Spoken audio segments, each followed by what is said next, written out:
Hello everybody! There are a few videos out there now that tell you how to make an original species, but almost none that tell you about the species post-release. There aren't any videos of a creator telling you what they experienced as a creator or what happened after the release.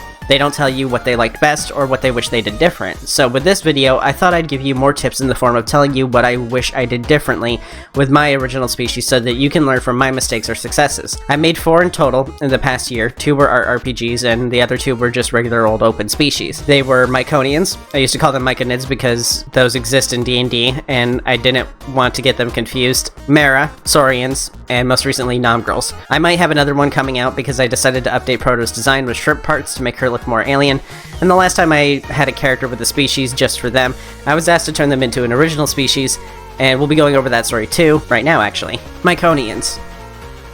The first species I made was Myconians, and this was a big learning experience. This species I originally made as the species for me, the one you see on screen. My channel mascot is part sheep, part mushroom, and from space. I didn't really make Proto with original species content in mind. This character had existed long before this channel did, so when I made her with the intent to make a VTuber that had a unique style that would stick with people, which I would call a success because the comments I see the most is compliments on how cool and pretty I look. Thank you, by the way. This is actually a really good way to make an original species, at least from a design standpoint. Since I made Proto to be eye-catching and unique from the start, it makes the species as a whole eye-catching and unique. Start by designing one character and make them unique. And this is something I do when starting the design process of any new original species that I make. So I take the weird bits I used on Proto, the VTuber lore I made about her being an alien spy sent to watch humans, and mix them together into an entirely new species. When I made Proto as a VTuber, I made her lore that she's an alien and was sent here as an ambassador for her species. Also, she's here to watch and participate in human culture as much as possible in order to report back to her colony, which shares it with the other colonies. That was it for the lore. So when I went to make lore for the species, I realized that design-wise, she's not much of a mushroom. Her antenna drops spores, and the sparkles on her are her spores, which would mean the antenna are the mushrooms themselves, which would mean that her body would be filled with mycelium, the actual organism that makes the mushroom. That's it for the mushroom aspects. So when I joked that this species, all I did for it was slap antenna on a sparkle dog, I was not joking. I never planned for her to be an original species, and when I asked, what species should I make a video for next, and everyone for a few months said, whatever your model is, that kind of forced my hand and made me turn her into an original species very quickly. The story of making a character and it quickly spiraling into a new species isn't unheard of in original species circles.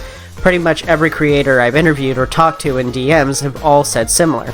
I was just mixing animals, and then people on the internet saw them and wanted to make their own. That's how Wickerby started, that's what happened with Tiba, Vernid, and Protogen. Malice Risu, the creator of Protogen, aka Cool Inu, made Primagen as a species for just them and their friends. Then people started wanting them, but to keep them close to their chest, they made Protogen, a watered-down version of them. So pretty much every original species you can think of got its start in, I was just screwing around, but then the internet asked me to make a species. Myconians were an accident just like so many others, and that's a very natural progression for them. The lore was easy. It was just expanding on that original alien ambassador lore, then adding more mushroom aspects since she was lacking them. I made it so that her body was made of mycelial webs, and added more properties like how mycelium creates its mushrooms by exposure to oxygen. So when she gets hurt, she just grows the limb back unless it's burned. Then I added in the thing about mushrooms that they do when they fail to get the nutrients that they need, called aborting. And that's how I explained why sometimes she looks different and why sometimes she's just a little puffball. The puffball version is also named after a mushroom, the puffball mushroom. Then, to explain the hybridization of sheep and mushroom, I made the mushroom species the cordyceps, which is known for its mind control effects on insects and often has an antenna-like look, and said that they just jumped the species barrier. So like with the species itself, they started out as a single sentence description, then was expanded on. If you're looking for a simple and concise design and lore, like many original species have, I think this is where you should start. Making an OC, describe the idea in one sentence, and use that to make it a species as a whole. If you make an OC that is a new species, you'll know it's a good original species when people ask if they can make one too. That's it for this one. Hopefully by sharing my mistakes and successes, I've helped you spot some of the things you need to work on yourself. Sometimes you won't be able to spot a bad idea until you follow through on the idea. So remember, it's better to make something than to let it sit in your head.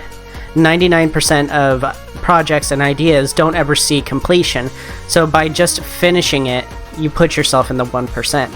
So good, bad, doesn't matter. You can't learn from it if you don't try. If you're watching a bunch of tip videos before you make your thing, instead consider allowing yourself to fail and just get started already. You need to learn how to fix things just as much as you need to learn how to make good things. Your thing doesn't need to be perfect, because there's always next time, and you can always fix your mistakes. And it's just that simple. I'll see y'all later. Bye-bye. Thanks to all my patrons on Patreon. Because of this, I can continue eating the classic human holiday cuisines, like Christmas trees. So thanks again to Mystic Mitsuki, Bait, Cryptid Artha, Sly, Colorado Blue, Linky, Kit Chimera, Vaderson, Series, and Malding Brick. Thank you all for being so awesome. It's been a great year, and I look forward to another one. Bye-bye.